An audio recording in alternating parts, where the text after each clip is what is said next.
Welcome to the MarketMYSTR show, the show made exclusively for short-term rental owners and co-hosts that actually works, so you can stop wasting time and money on short-term rental and co-hosting marketing strategies that don't work. Listen in for tips, tricks, and our book solid, move the needle, and core 4 marketing strategies. Here's your host, Scott Hill. Hey, everybody. Welcome to a new episode of the MarketMYSTR show, where we talk all things MarketMYSTR with a very strong slant these days on co-hosting and small property management, small vacation rental management, short-term specifically. So welcome, Jeremy. Thanks. Yeah. Happy New Year, 2026. Yeah, let's go. Make it a big one. Let's go. So this episode, as you probably will imagine, considering it's new in the year, we're going to talk about our 2026 goals for our co-hosting company, Ultvare. 2025 was hopefully going to be a year of preparation, we're going to call it. And Jeremy gave me some awesome reinforcement. Listened to a podcast from a guy who took him 2 years to get one. Now he's got 100 or something? Yeah, over 100. So everybody goes at their own pace. Everybody goes at their own pace. So we're going to do 3 things today. We're going to talk about our 2026 goals for Ultvare. We are going to talk about the 4 questions we believe every rental manager must be able to answer for a short-term rental owner. And then I'm going to throw a curveball at you, Jeremy. We're going to talk about Captions I.O and your experience with it to date and how we plan on using it, but what that looks like and kind of what we're trying to do with it. So first off, let's get into the 2026 goals. You want to start? Yeah. So you and I connected on these this morning, actually, in our accountability group, and we did our goals separately. And then what was kind of great about it is you and I had some overlap. Jeremy left us for a second. We're going to edit this out, hopefully. Okay. Can you hear me now? Okay. I don't know why it's doing that. So yeah, you and I went through our goals this morning. And we actually had some overlapping goals, which was great. I think that means we're very aligned. So I'll take the first one. We plan to have 10 listings under management by the end of the year. So for all of you guys listening who have had some experience with setting goals, we're using a very familiar sort of structure for goals. It's called SMART goals. If you don't know what it is, I encourage you to look at it. It's pretty straightforward. SMART, SMART specific, which is what Jeremy just talked about. We want to have 10 new clients during this calendar year, 12 months. And so we have one more specific goal I think we want to try to achieve, which is more granular. And that is we'd like to try to generate 1 new qualified prospect every 2 weeks. Right. So that's the breakdown of it, right? What's the high overarching goal? And then how do we get to that target? So let's talk about the measurable part of that, the M and the SMART. I'll go first. The one thing we want to do that we have been doing, not to this standard yet, but we're close. I mean, you're generating content, I'm generating content, but what we want to do is we want to publish organic content 2 times per week on at least YouTube, Facebook, and Instagram. How do you feel about adding TikTok or no? No, I'm okay with it. Okay. We may be on TikTok too. We'll see. All right. You want to go next? Yeah, sorry. I'm pulling it up. I was looking at my Notion. Yeah, keep going while I'm pulling it up. This is the one you've been really driving, which I appreciate because you've held us both accountable, which is we want to do 1 podcast episode per week. Yeah, that's right. The next thing we want to do is we want to ramp up. You and I both had this exact same mental thought, which is we both wanted to do 50 calls per week. Cold calls. I think we can get that collectively, but I think what we decided was for the first couple months, we're going to just try to get to 25 calls per week. I think that's one of the big things that we need to do. We talked about that before. I think cold calling is imperative for a new business, especially when it comes to short-term rentals. But yeah, you and I each had 50 cold calls a week, which I'm considering a cold call listing, right? So there might be 6 numbers to call on that one listing, but to call 50 listings, right? So I think you're right that we start with the 25, maybe for the first 2 months, we break that out between us, and then we scale up to 50 a week, which is going to get us to, I had an overall goal of like 2,600. So a couple hundred less listings called in a year. Yeah. So that's going to be, you may be asking the question, if you're listening to us, how are you going to audit that? How are you going to follow it? Well, we're going to use the Co-Host Marketer Pro framework that we have in MarketMYSTR in our Ultvare account. So I'll be able to see Jeremy's call log. He'll be able to see my call log. So we're going to be able to track it. We're also going to use Notion we are going to transition, I think, anything we've got inside of our Google workspace to Notion. And we've got Kimmy. So Kimmy's going to help hold us accountable too, because she's our project assistant. And we hope that she helps us make sure that we hit our numbers every week. That's right. Me personally, I have a little bit of advantage over you on this one, Jeremy, because I live a lot closer, but I want to be in the market 4 times this year. 30A. I'd like to be in the market more times than 4, but I'm going to be a minimum of 4, which is once a quarter. I think maybe we transition that to your goal is 4 trips to the market with family, but there's going to be a lot more that, are going to be for work, for business. Yeah. And as you said at the beginning, these are collective goals largely. So 4 between you and me probably that number should be like 8. You might get there twice or whatever on demand.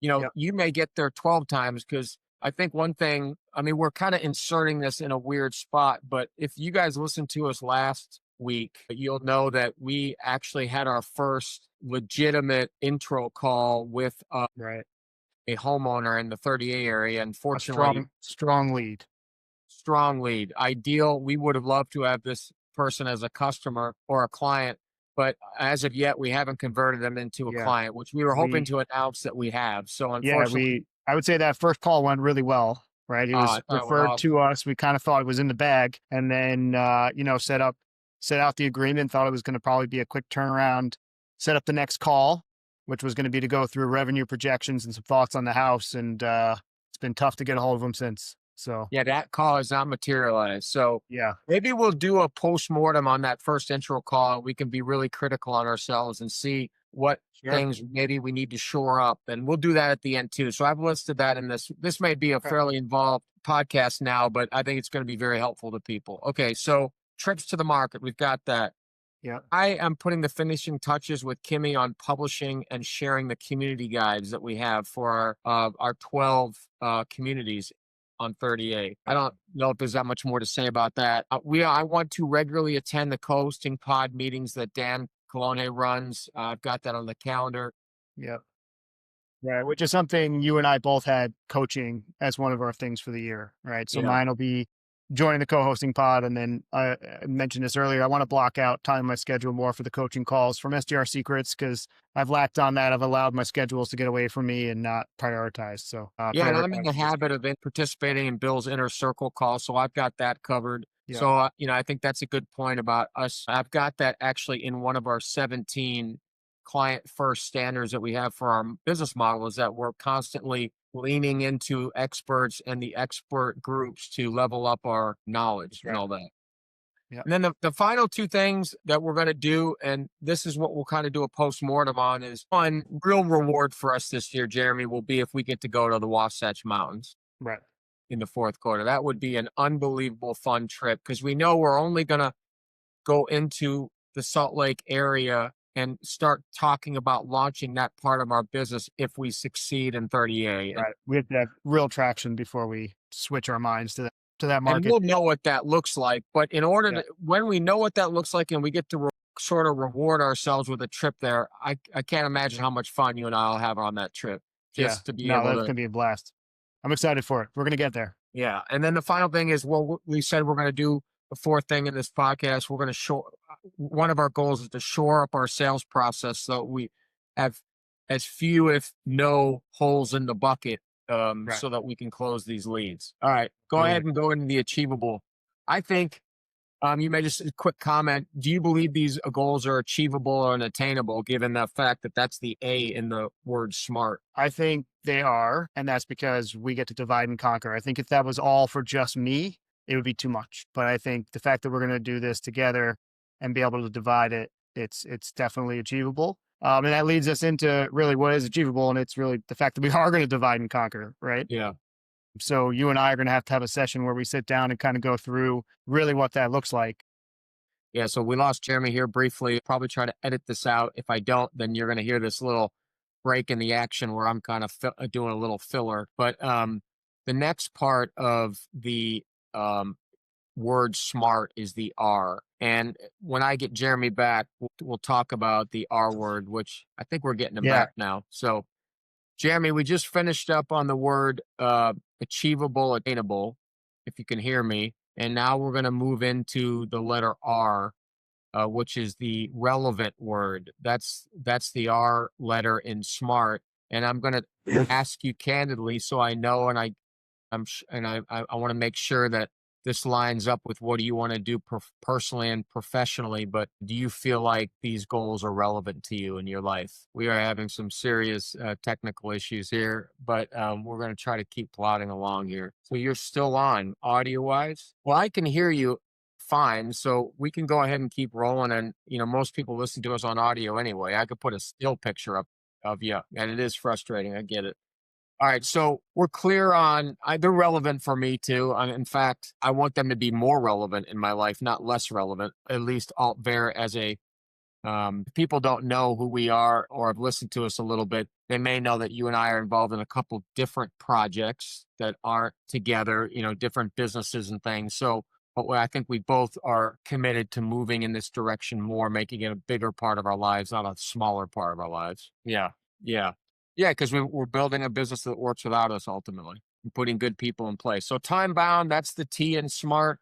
We're committed to by December 31st, 2026 to doing anything and everything we can to follow our SMAR letters so that at the end, we meet the deadline of 10 new clients by December 3rd. All right, so let's go into part 2 of this podcast, which is, unless you have anything else, you good? All right, so let's go into you and I have been designing this luxury property investment analysis, which I love. It's got so much information into it, so much knowledge about what is the reality of a 30A luxury homeowner, which is it's a cost to own thing a lot of times. The real estate is so expensive down there that homeowners need to do those financial calculations to really understand how the money they put down, the potential revenue, short-term rental income, how that all impacts their cash flow on a monthly basis, and whether it's positive or negative, and how that's going to impact them. So that's one of the big things. The other piece of this analysis is the R17 Ultvare Client First Standards. And we have 17 points that we're proud of that differentiate us from every single co-host on the planet, and very much distance us from our competition in the 30A market. So we're really proud of that stuff. But for this podcast, we are wanting to finish up this page 3, which is just so that we can help homeowners, any homeowner. If you're a homeowner in any part of the country, you're listening to this and you want this, we're happy to share it with you. But it's probably going to have a bit of a slant for the 30A market, but it's really very applicable no matter where you are and what kind of property you own. And it is the 4 questions every rental manager must be able to answer so that you have a comfort level that you're going to get elite performance. You're absolutely right, because that's what we see when we're in all of our inner circle groups and industry expert groups, is many of these things, if not all of them. I mean, if you do these well, you can do them in any market. Yeah, that's a great point. We're going to hit on the final version after this discussion. And when we finalize it, please, like I said, if you want to see this, just reach out to us, DM us or comment or do whatever you need to do to get in touch with us. And we'll share this page 3 of our analysis with you so you have it. All right, so let's go through question 1. Explain. So what you and I have developed, Jeremy, from being in the industry is we've essentially created 4 pillars of excellence that a property manager or rental manager should have. 1 is property performance. 2nd is revenue performance. 3rd is marketing performance, and that is on platform and off platform, and hospitality. So let's go through question number 1, and I want to get your feedback, because this is where, as for those of you who know us, Jeremy is more of the operations expert. He has both owned short-term rentals, and he has managed short-term rentals. So he has a real operational experience here. And both of property performance, revenue performance, and hospitality are all so interconnected to operations that you are really going to be very helpful in us completing this. The marketing, pillar number 4 or pillar number 3, however you number it, the marketing side, I can kind of be helpful in. So let's start with question number 1, Jeremy. Before we answer the questions, do me a favor, do a minute for everybody who is wondering, why is Jeremy qualified to answer these questions? And then I'll do, a little bit on why I think I'm helpful and qualified to help round this thing out. And that, you guys, if you've heard him how well he defined and explained his journey, that's why I partnered up with him. He partnered up with me because 2.5 years ago, 3 years ago, I met Bill Faith, and because of my marketing and software background, we developed what is now arguably the number one all-in-one marketing platform for short-term rental owners. It's called MarketMYSTR, and that's the podcast, obviously. But I've grown to be able to assist short-term rental owners essentially in three things. And this is what MarketMySTR does and what it's going to do for Ultvare. One, help people get more direct bookings. In other words, become and be less dependent on the OTAs. Two, help build better relationships with potential guests. And three, leverage time when it comes to marketing specifically and hospitality. And we can get into that over time. But I think that'll do it for us. Hopefully, proving to people that we're worth listening to. So let's do question number one. All right. So Jeremy, explain how, if you're talking, let's say you're the owner, you're the person who owns this property, and you're considering hiring a rental manager. And this is the first question you're going to ask the rental manager. Give me some ideas on what the answer should be. Explain how you deliver elite property performance. All right, let me drill down with you. So I want you to consider systems, just this piece, to be a puzzle. And there are puzzle pieces that you're currently using right now. I assume can't live without include the OTAs, right? You really can't live without Airbnb. You can't live without VRBO. What are some of the other, okay, so they're puzzle pieces in the system. So do you consider like happy guests to be more in the hospitality part of this structure, these four questions, or do you consider, and is a must have right now for you dealing with cleaners? What system are you, what are you using for this? All right, cool. So we will have that all finalized, and that will be the answer to question number one. So confidently, we can share this with a homeowner, and they know what to listen for when they ask that question of a property management company or co-host or small rental manager, how they should be answering that question. All right, let's move on to question number two. Explain how you deliver elite revenue performance. So one or two buzzwords, buzz phrases a homeowner should be looking for when they ask that question to a property manager and they try to explain it? What are the buzz phrases that they should be looking to hear from that property manager about elite revenue performance? Comp sets and stuff like that. Is that all stuff that, so you seem to be a pretty big fan of Price Labs. Are there any other revenue management platforms that you would be comfortable with? So that might change what I expect your answer to be to this question. If I'm a homeowner and I am sitting in front of a property manager and I ask them, what's your revenue management tool? And they say, we don't have one. Would you get up and walk out, run out, sprint out? Or like, what would your reaction be to a manager that doesn't have a tool like that? Okay. And that's just, we want to take the easiest route, whatever our 80 or whatever our rate that we charge on Airbnb is what it is. If they get booked, great. If they don't, great. We don't really care, essentially. All right, awesome. Let's go on to question three. Explain how you deliver elite marketing performance. I get to contribute on this one. Well, I'll pick up from that.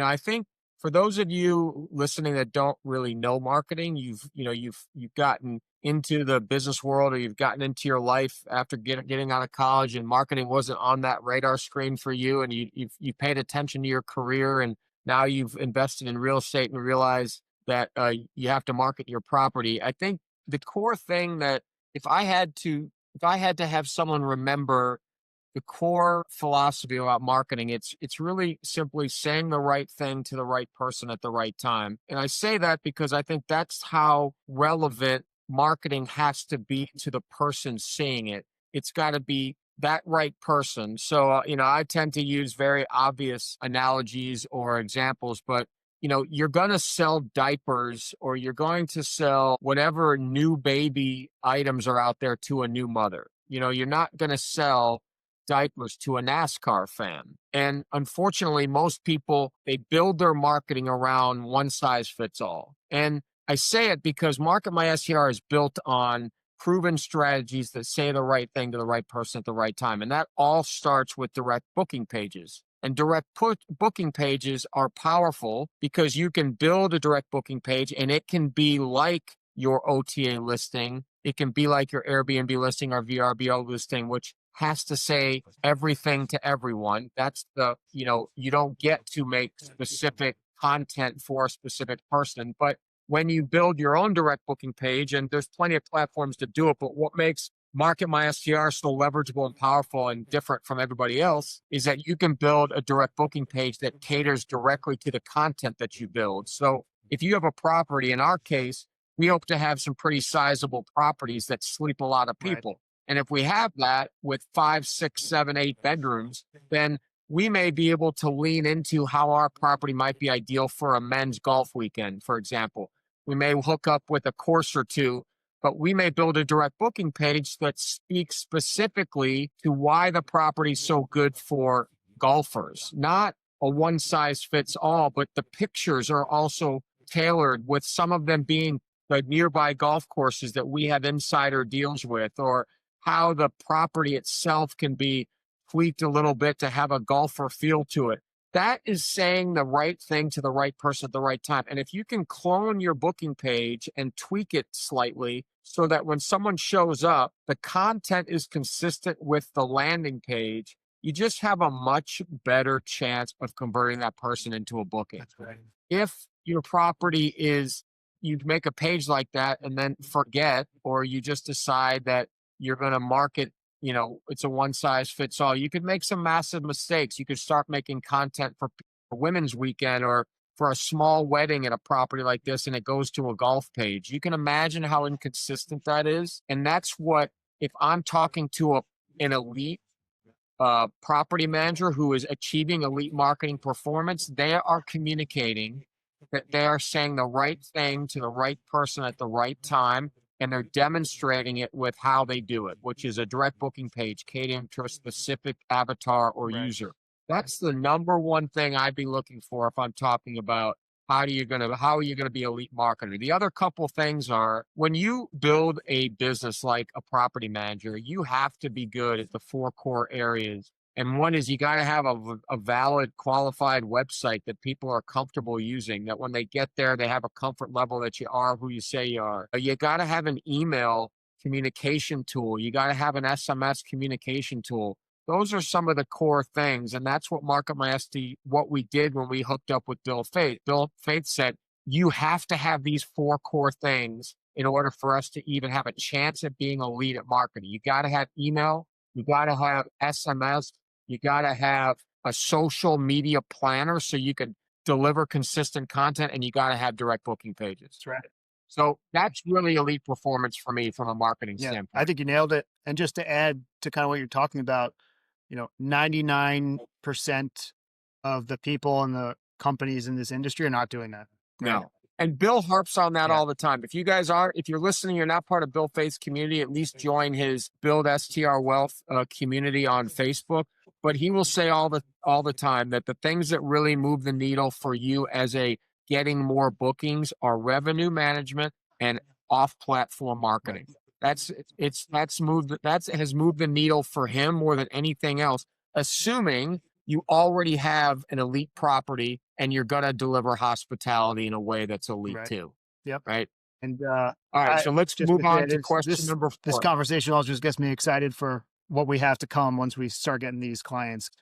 Because this is what we're going to do. And it goes to show, like, I have been so focused on operations and revenue management that candidly marketing was the thing that got pushed to the side. Right. I just didn't tackle it. I wanted to. It just kept being, there's another operational thing I need to do, or I need to work on pricing, and it just became a tomorrow thing. So combining what I'm focused on and what you're focused on is really, it's going to be exciting. Yeah. All right. So question number 4, explain how you deliver elite hospitality. And I can contribute here a little too, but how do you do it? Yeah. So I'm going to mention Bill Faith again, and it's going to be something that he's been talking about now for years, which again, nobody's doing, or very little people are doing, but you and I are going to be doing this for Ultvare, is the custom thank you for booking video that we're going to send to every guest that books. The welcome video, as Bill calls Exactly, it. right. It's introducing ourselves, expressing thanks for them booking our property and letting them know that we're here for anything that they need, any questions they have, if there's anything they need help setting up. I think that alone sets you up for success right out of the gate. And the other thing that Bill talks about too is they're not a closed sale yet, right? At booking. No. They're a closed sale when they step in the door. Right. So, because they, depending upon your cancellation policy, when they can cancel, but that's going to help secure that booking and push you over the edge in terms of hospitality, even if that's all you do. My favorite strategy of Bill's is the welcome video. And the reason why it is because the leverage you get from a 30-second action is so profound to me that I can't imagine anyone being a short-term rental host, co-host, small property manager, even large property, and not doing this. I think you are missing the biggest opportunity in hospitality to not do this because of 4 very, very important reasons. One is, and you can corroborate this because I'm sure it's happened to you, is one, by sending that video, it reassures the guests and minimizes the chance that they're going to reverse their decision and cancel the reservation.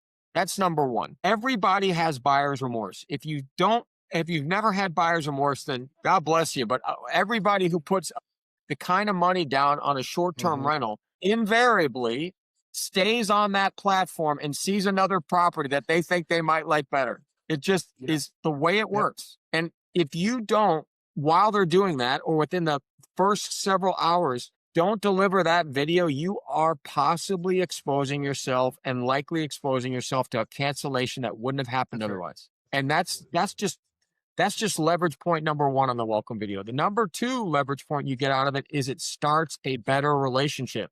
You now have connected with that person via first name. They know who you are, the host, and that is a way different approach than 99% of the people are taking. So that's number 2. Number 3, it sets up the stage for possibly the most powerful leverage point, which is grace. If they know who you are and you're not just a faceless property owner trying to make money, and you're a human being, then when you make a mistake, which everybody does, that person's going to be more inclined to be like, man, Scott's trying his best. Jeremy's trying his best. Let's give him a little more patience than we might otherwise. Like when you were in 38 last, that pubic hair that happened to be on that. Maybe if I had sent you a welcome video, you might have been a little more okay with that. That's hard to pick up on a photo checklist from a cleaner. Yes, but that's a very good point, man. Nobody's perfect. Our inspectors aren't going to be perfect. Our cleaners aren't going to be perfect. No matter how hard we try, nobody's perfect. And so the 4th thing it does is it sets the beginning and it sets the stage for a 5-star review. If that person already has a warm feeling about you and they're starting to think positively about you, that is greasing the skids for a 5-star review, which is what we all want. One video, Jeremy, one 30-second video does all that. And that's why I love it. That it is elite hospitality, or the beginning of elite hospitality. We mentioned happy guest earlier. What are some other things that you feel like staying on this topic for a second? My brain immediately goes to how are we doing this operationally, right? Like we're going to get to a place where we're going to have a bunch of properties. We're going to have back-to-back, flips. We're going to have a lot of bookings coming in. So like, what is the process versus instead of, I'm not sure how Bill's doing it right now, but you and I like taking a video, getting our phone, like, are we sending it through Airbnb or are we trying to text it to them and get their number and plug it into our phone? Like we're going to make a system where you and I just do a video, it goes to one spot and then it's getting out. We're not going to have to worry about doing other stuff, right? Otherwise it's going to be impossible. It's going to take too much time. Happy guest is good. There's a few other things and a few of them are operationally focused too, right? Making sure temperature control in the house is automated, right? It knows when there's a booking. It sets the temperature in the house so they're not walking into, a 55-degree house in the middle of winter or, a 100-degree house in summer. One of the things Kimmy does on a daily basis is checks the batteries and the door locks, right? We get notifications, but she's making sure that, nothing is close to dying or or dying. And if it is, we're sending somebody to replace it. Because, you send that welcome video, but if somebody shows up, say at 1 a.m. and they're trying to get into your house and the lock's dead and it's not working, like, you're going to have some grace, but that's going to be a challenge to get over. And then other things like a little welcome basket, doing the extra steps that Bill talks about all the time of, you're going to have like the nice coffee bar in the kitchen, but maybe also having a small coffee set up in the master bedroom for that booking guest to enjoy, without having to leave their room. Another thing that I implemented somewhat recently was welcome screen. So it's a custom screen that's on the TV. The cleaners have to leave, or the inspector has to leave the TV on when they leave. But, they walk in, there's a little bit of music playing. It says their name. It welcomes them, gives them the link directly to the guidebook, gives them the link to Wi-Fi or the QR code to Wi-Fi, QR code to guest book, and any other information, what the weather is going to be, just whatever you want to put on there, you can customize it. And I think it's a really nice touch. So two other things that I think are part of hospitality that I want you to address.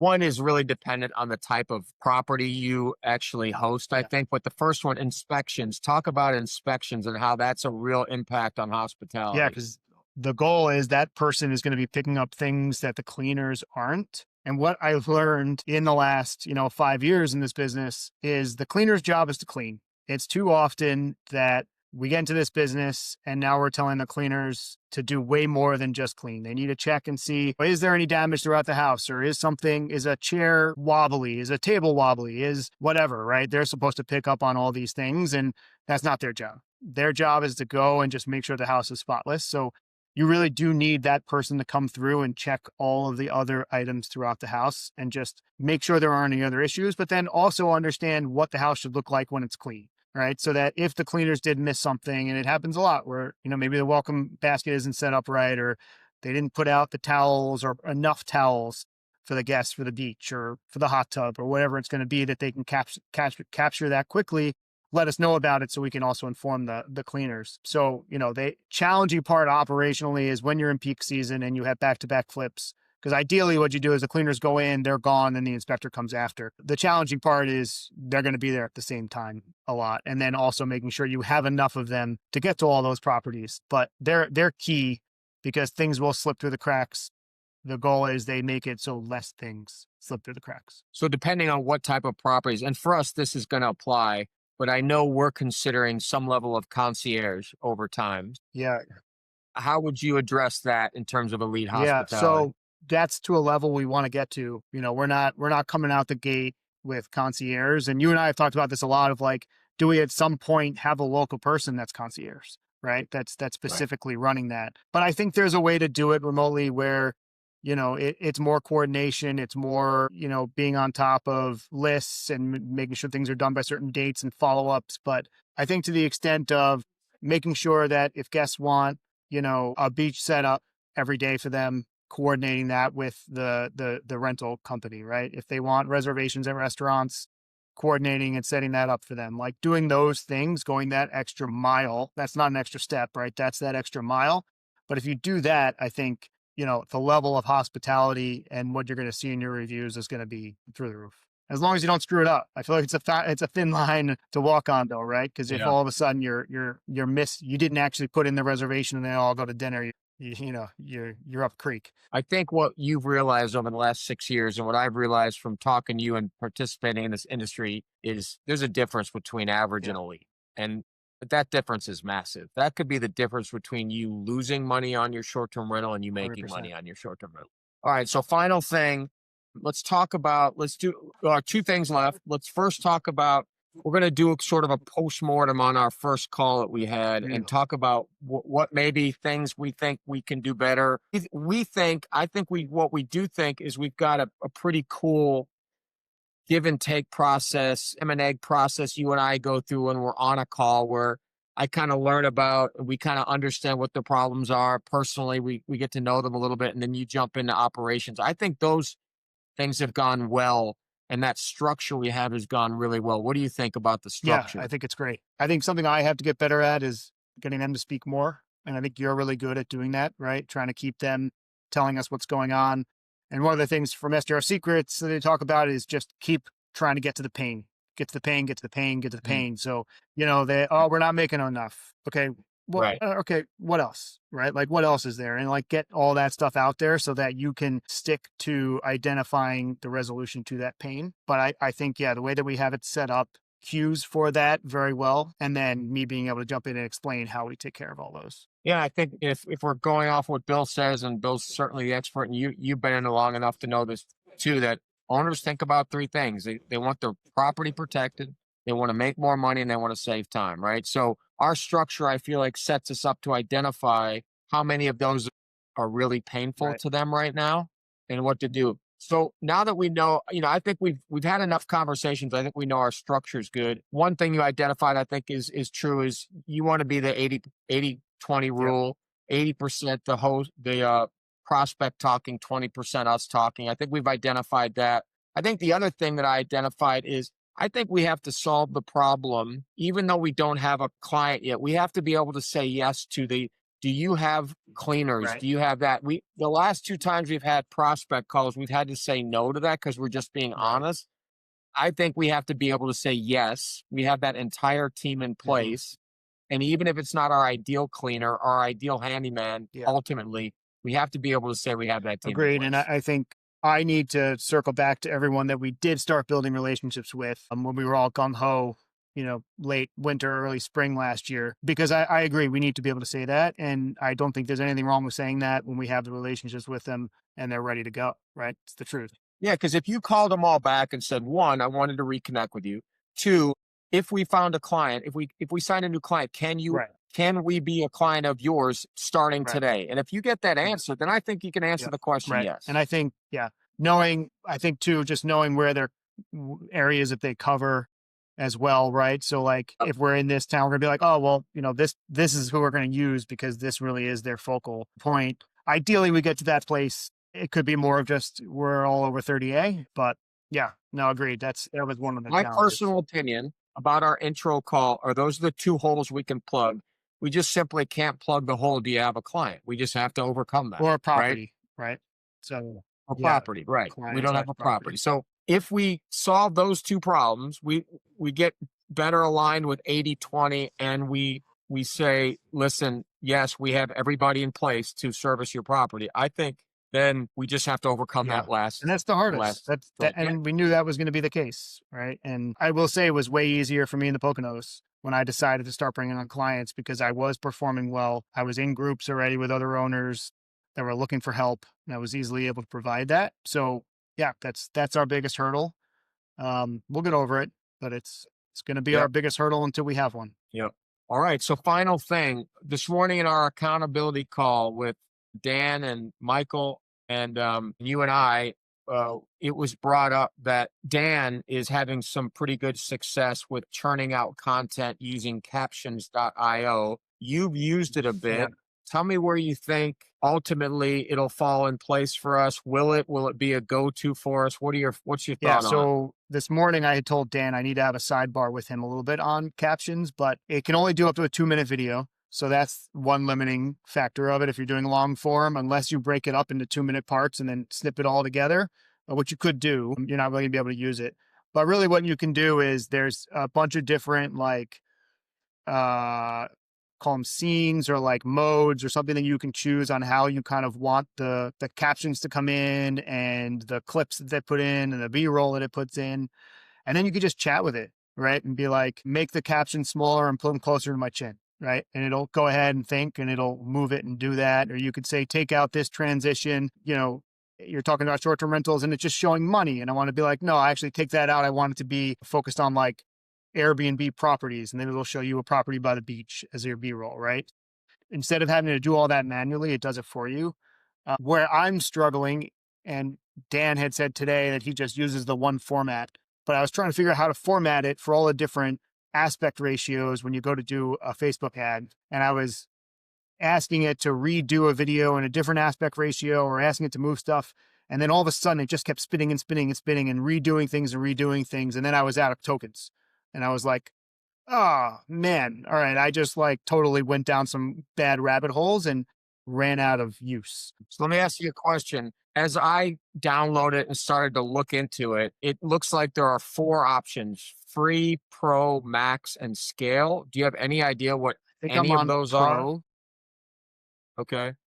There's $9.99. Pro, Max, and then Scale. I might have actually gone up to Max when I ran out because I was like desperate to get a video out that it was taking way too long and I needed more. So So it shows pro is I'm $9.99 a probably on the month. Max. Max is $24.99. I Does think that that's sound the like one what I'm you're on. on? And that's what Dan's on too. I think he said he was like $25 a month. So my question to you is, it says on the max plan, there's 500 credits for AI video. And if you click on the scale plan, it is 1,400 credits a month for $69 a month. When you said you used up all of your credits, that was on the pro plan. It doesn't even say how many credits are included in the pro plan. Yeah. And I think I'm not honestly even totally sure how a credit is characterized. I think it's just when you ask it to do something, like if you're asking AI for something and it's performing a task, that's probably a credit. So Okay. like I think I had a bug too, because I would ask it to do something and it would spin and then say something and then start spinning again and do it again. And I couldn't get out of it. So like all of a sudden it had done 30 things in a row and it was like, oh, update to continues. I think if you know how to use it, it can be really helpful. If you're just like, okay, I'm going to do a quick video. I'm not going into CapCut or any of the other editing tools, but I want to get this done and out in the next 10 minutes. You can throw it into Captions, AI, let it do it, modify it pretty quickly, and have it ready. So that's the big difference. It's speed, Yeah, is what you're speed. saying?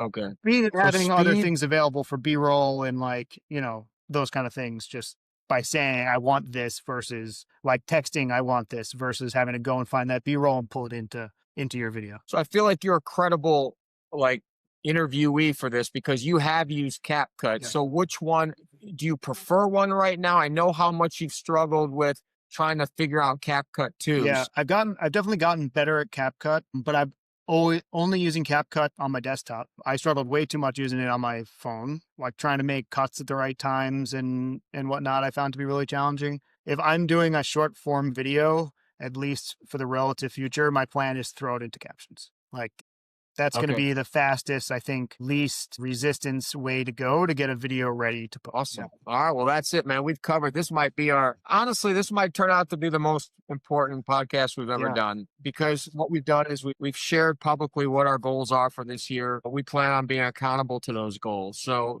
sharing those goals, thinking about those goals, and starting the process of executing them. We'll look back on this podcast in December and say, hey, well done, or Yeah. something Right. different, right? Right. No, agreed.